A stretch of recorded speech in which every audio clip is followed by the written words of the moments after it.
Well, first of all, can you hear me? First of all, thank you very much. I mean, it was a very interesting conversation. I must say that if I would have come here last year when I saw 34 million turnover increase, I would have run to my board of director and asked to convert the entire hotel into 5-star. Unfortunately, things didn't went this way. We only convert 10% of the inventory in one villas who occupied 8 rooms and some suite.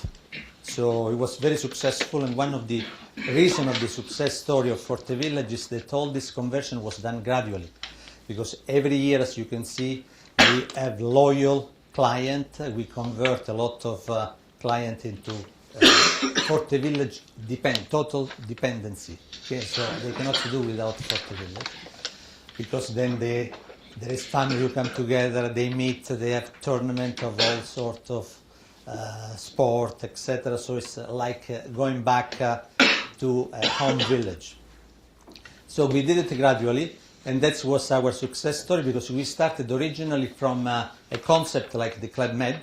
So we were a 4-star product, and then one day we had this intuition to transform it into a village of hotel rather than just a village holiday club. So we start gradually, and I mean we keep converting regular clients, etc. So we need to obviously allow the demand to grow and convert gradually. There is a couple of things that you should know, because they were not told you, probably to make it more complex, the discussion, something that, you know, I tell to your colleague when they came down, but I mean it was not written in the one is that there is not really incompatibility between the 5-star and 4-star, like some of you immediately said, because the level of clientele is always higher hand. It's really, you know, between the big tycoon, the difference, and the sort of average millionaire. So that basically is the case. The other thing that's important to know is that for CNI, which was a concern of some people, CNI in fact is not a problem, because we basically, in order to be competitive, we need to have price who are what we call run of the house. So basically we try to upsell some of the category for the top speaker, for the chairman, for the board of directors, etc. And then we tend to sell the room to the same price, because it will be very difficult to be competitive and you know, with the 5-star product. So normally we have just demand, and then we just run a sort of price level with it's the same type of price for all the rooms of the hotel. So the other thing which is interesting is that I just caught. It's very important. So Forte Village is also a status symbol. So people go there and they like to go back and say, I was at Forte Village, etc. So we capitalize also on this very important motivational factor. I must say that the result last year was a very difficult year, because obviously, you know, the economical crisis impact particularly our internal markets. So you know, strangely enough, we did very well in the Russian market, in the German market, also in the English market. We lost a bit on the Italian market, because obviously it's, there is two order of reason. One is because of the crisis. One is also because they passed very restrictive law on tax evasion. So unfortunately, among our clients, some people didn't pay tax, and then I think we were penalized a little bit. But now I think, you know, the project for next year, we couldn't open. One of the sad things was that we couldn't open Capo Malfatano, and if I tell you the story very briefly, it's unbelievable.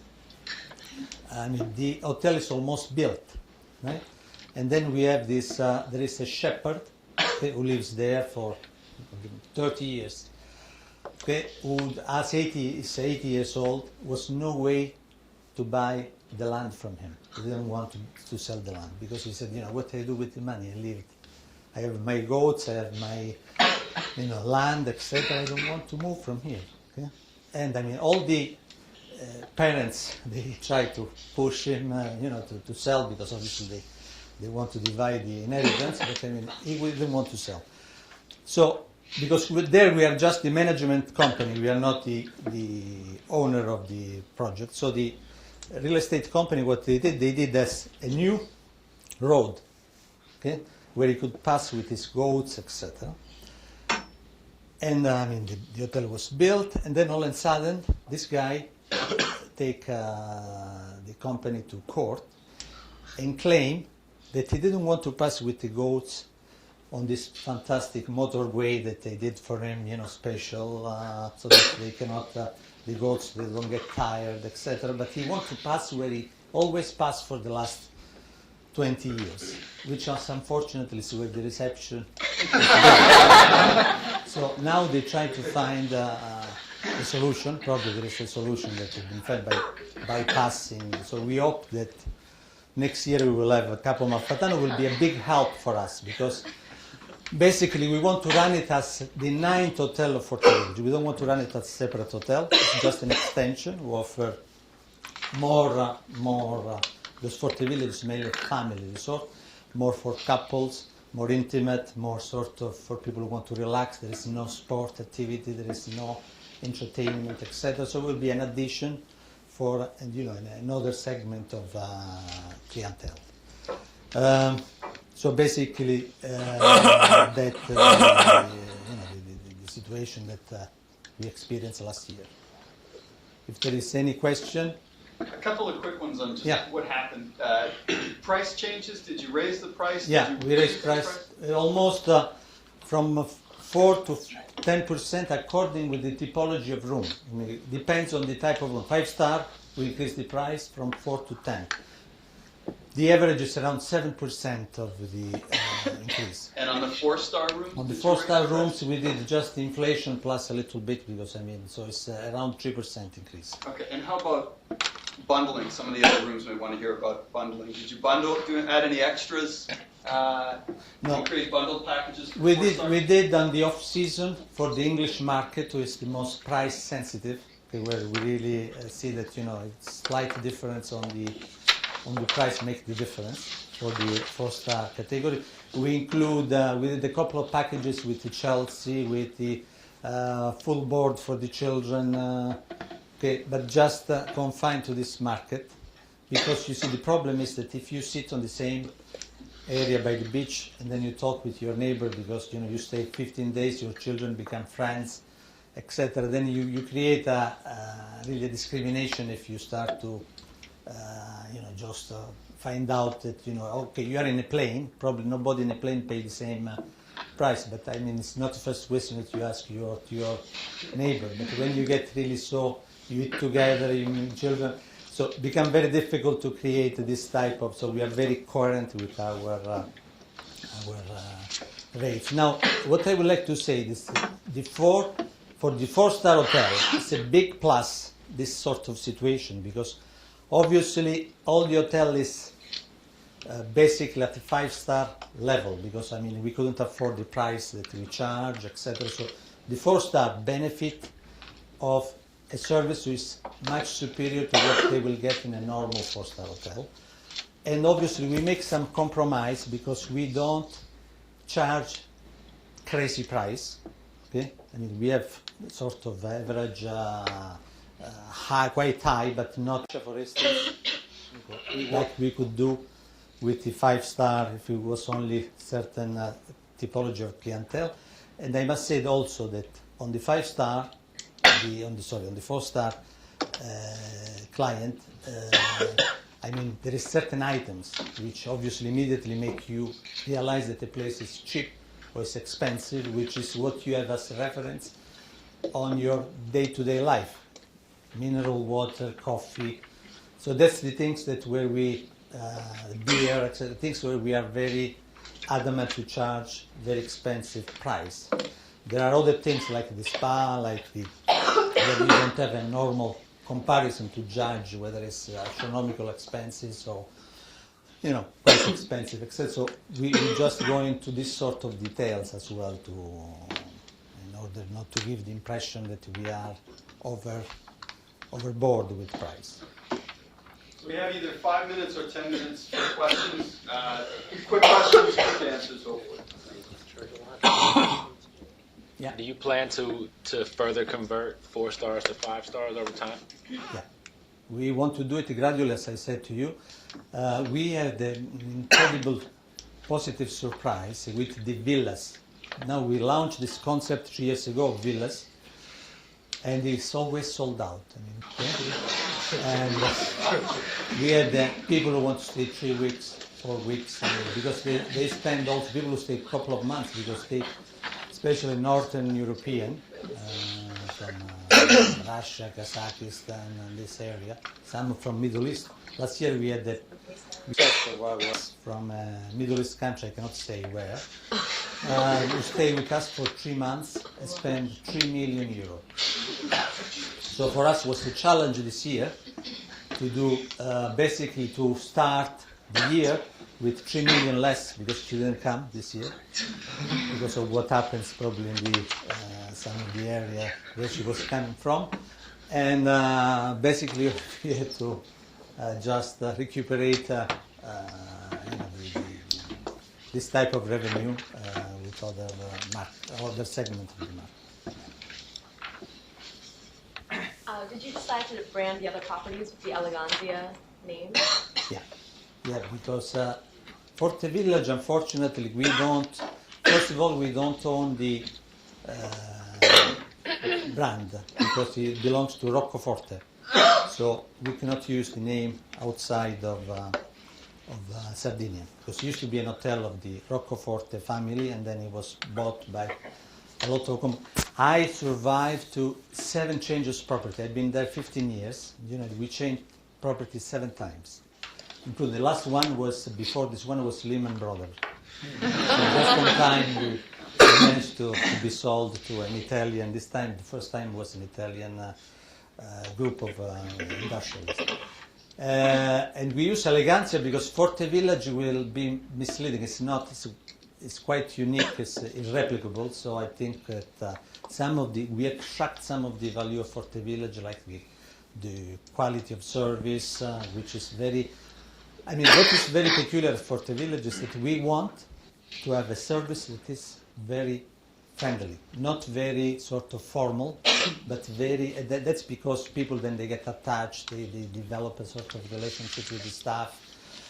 And also the Italianity, so everything that, in all the other hotels we emphasize this aspect. Innovation, we were always very innovative. We try to be always on top of things. And the passion of our staff. That's basically what you can recognize a little bit everywhere. And everything is, we have a lot of respect for local culture, for which the hotel is in Tuscany, is in pure style local. The cuisine is reflect the area where it's situated. So I mean the same goes for the other hotels.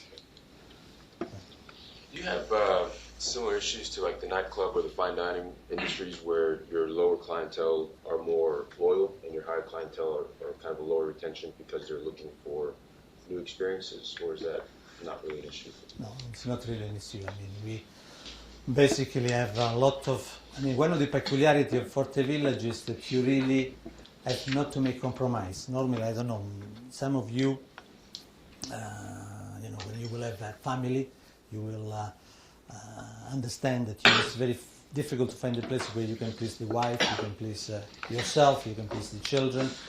Your boys' children and the girl children, they all look for different things, so sometimes it's difficult to, this was the tragedy of my life, because I have 2 children, and then with a girl wants something, the boys want to do sport, etc. So I think that, because I suffer these things, in Forte Village we really create, a place where there is space for everyone without making compromise to do what they're more pleased with. So while one plays sport, the other one like gourmet, another one like shopping. Even shopping is at the top level because we have all the most important Italian brands who have shops inside. academy of sport. You read, you can play Chelsea with. Now we have next year we will have because we try to capture the Indian market. So we think that cricket is a good tool to. So I mean, we try to really. So two classmates mentioned markets that you currently haven't catered to geographically. So we talked about Russia, but other developing markets might include other parts of Asia, Latin America. How do you think about those markets vis-a-vis your growth plan? How would you market to them? Is that an important priority for you in the coming years? Yeah, it's an important priority because I mean there are markets who can afford the BRICS. I mean, we are very strong in the Russian market. Obviously, we don't have a lot of Chinese and Indian so far. Well, in India, for instance, next year we will launch the cricket academy, which we think is a good instrument to try to attract people. It was very successful. For instance, in the English market this year we had a big race because we launched the rugby academy and we employed the former captain of England, which was a great success. So that's a very sport is very common, etc. So next year we will do it. And also we opened an office in China, and we hope that we will be able to start to convert some business there. Although I must say that the Russian was a more natural market to come to Italy because obviously they are more settled, and then they love the sea, while the Chinese yet they have not discovered the sea. They don't particularly like to get tan, and so there's a lot of less appeal in terms of the kitchen. It's totally different. So there is a lot of, but I mean with time I'm sure that we'll be able to also to have good performance in that market. We are more confident as an immediate success in the Indian market because it's more easy in my opinion to find what they look for, and then they move with big family, and that's a big plus because we really offer a lot for the family. There was some conversation about how exactly the different categories are buying your products, so what channel they're going through and whether they were coming through travel agents or personal assistants or even direct to you online. Can you talk a little bit about that and how you've seen it change over the last 3 or 4 years? Yeah, the majority of our booking, they still come through voice. Okay, in fact, we have at Forte Village, it looks like the switchboard of because we have 12 people answering the phone. That's because it's an expensive holiday, so people want a lot of details and so on and so forth. So it's quite important. And what is incredible is that for one single reservation, sometimes you see a file of this length, because it's a lot of details about what the children can do, what the adult, etc. Now, obviously, we see that there is also start to move quite a lot with internet, with direct booking and internet, and also we have privileged the travel agency and tour operator, especially for certain area. In Russia, for instance, we work with a lot with tour operator for one reason, because they, in order to get the visa, it's a quite complicated issue. So the travel agents offer the assistance with the visa, the tour operator, sorry, and that's obviously, we were thinking now of opening our own office for doing visa, because we live on the table 15% for the travel agents, because we have to, that's the level of commission, and we have put our own flight, so we have a flight, it's Forte Village flight, it's all first class and business class, that once a week, and we want now to open our own assistance for visas, so we will not be dependent on the travel agents, but also they have the seats, because there is a direct flight, normally it's either via charter or via our direct flight, or a lot of people travel with their own plane as well. So because they own the seats on the plane, so they become, obviously, they tend to sell packages, and so we cannot do without them.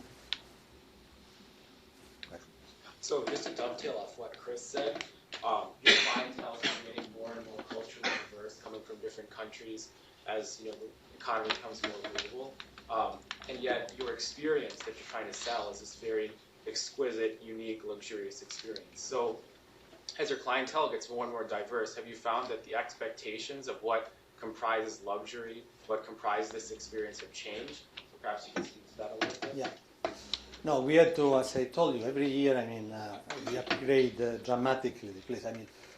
One of the reasons of the success of our resort is that after one day of celebration, okay, the next day, once the season is finished, we start to think of the next season, and we have so much excitement about the new project. And this is very important because every year we keep the client with a newsletter, with telephone calls, with a lot of interactivities, informed of what we are going to do, so to keep a bit of excitement. So they like to find the same things because that's the reason why they come. They know that it's a very good place for the children, a very good place for activities, a fantastic spa, etc. But we also, every year, we have to bring some of the excitement, with the new restaurant, with new activities, with new shops, with new entertainment. A very important point is the entertainment.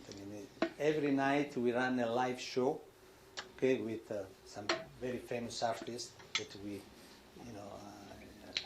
the international artists. So I think that there is a lot of space for keeping them excited with new things every year.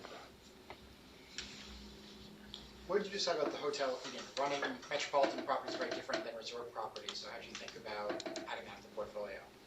Well, we do because the base of our idea of development is Forte Village is irreplicable. So we don't, you have too many conditions. The greenery, the space, to build next to the beach now is not possible anymore with the restriction. In Italy, for instance, you have to go 500 meters away from the water line, so which obviously takes some of the magic of the, as the French say, pied dans l'eau. We are really right in the water. No? So you have all this stuff.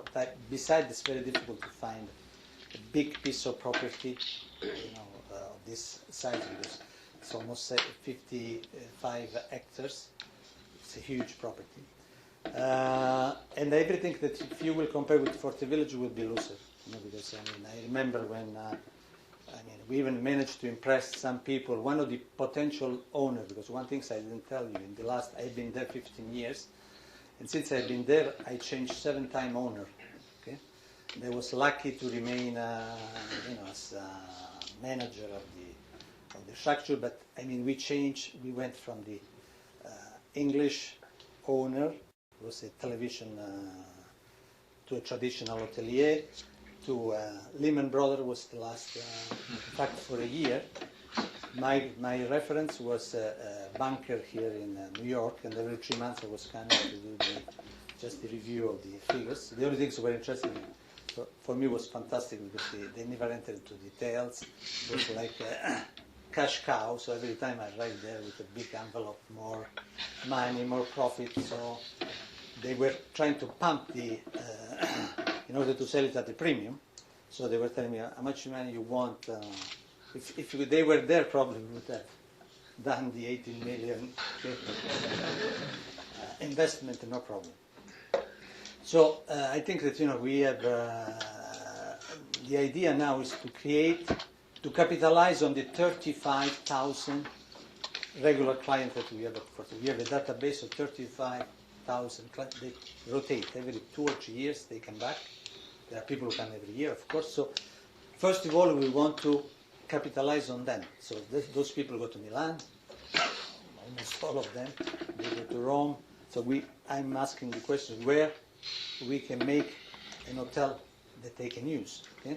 One day will be Paris, one day will be London. I'm sure that we can capture a lot of these people have such a strong level of loyalty with our brand.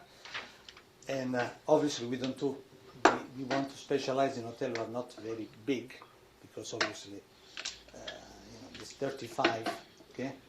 They don't move all of them, so I mean, we think that, the size of 100, 120 rooms, 150 at the most is the right size that we want to do to be really a very, very highly personalized service, to transfer some of the know-how, the passion for service of the Forte Village, and then we want to, basically, this is our main, so to see where this client can move and where they can follow us. For instance, the first successful story is Castel Monastero. It's another small hotel in Tuscany, where 50% of the clientele was very successful. This year opened, 5 million euro turnover, of which more than 50% is generated by Forte Village. So it has this great power of, Yeah, I just wanted to ask you about how you think about handling, I think, the point of old money versus new money in terms of keeping it really exclusive and yet going after these new clientele in different countries, the liberals. Is that something you think about constantly in your strategy? No, because I think first of all, we have, one has to see the place to understand. I mean, we are in 55 hectares, I don't know how many acres are, but I mean, probably close to 100 acres, if I'm not mistaken. It's more than a golf course, basically. A fantastic garden where you have all this sort of hotel who are laid down, and then you have some common area.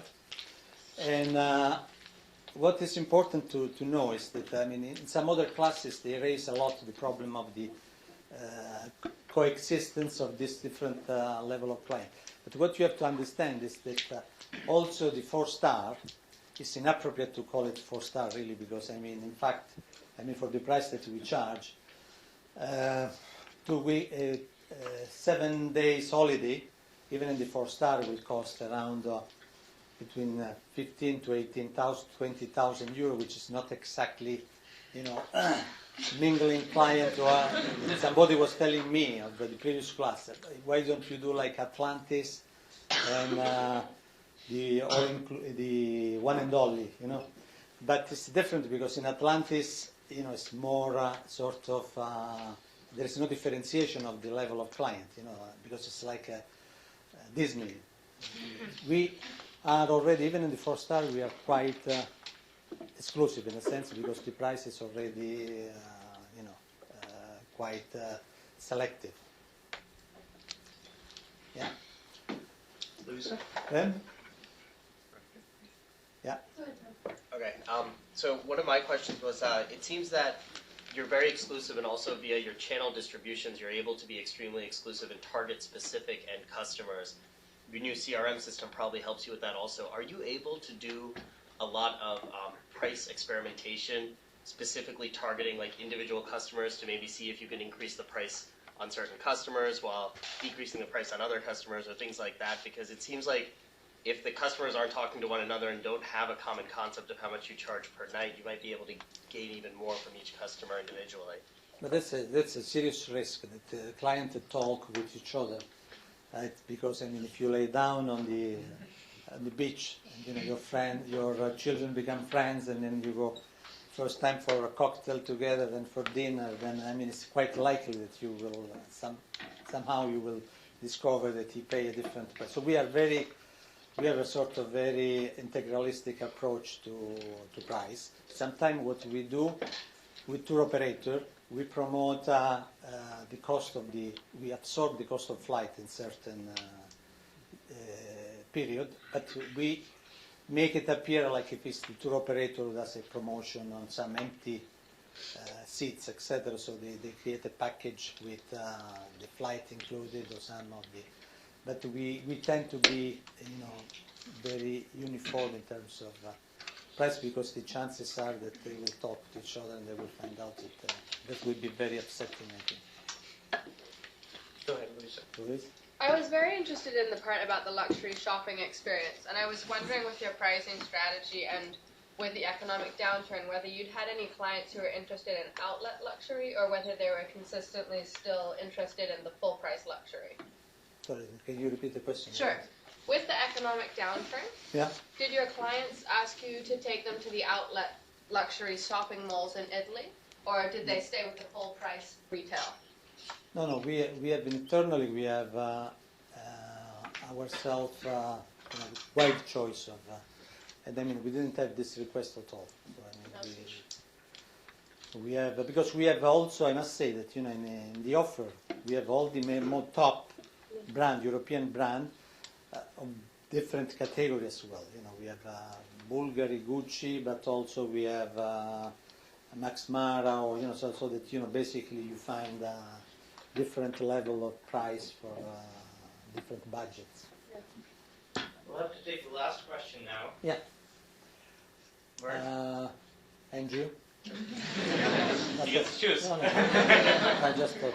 One of the things we've been talking about is investing in new rooms and expanding capacity and adding new features to the hotel. But I was curious what your customers expect in terms of how often you guys have to upgrade the existing rooms or redecorate or things like that. Well, we do it, that's a very important question. We do it every 6 or 7 years. We have an advantage that being a seasonal hotel, so the usage is half of what is in a normal hotel. So technically, we could take it a bit longer.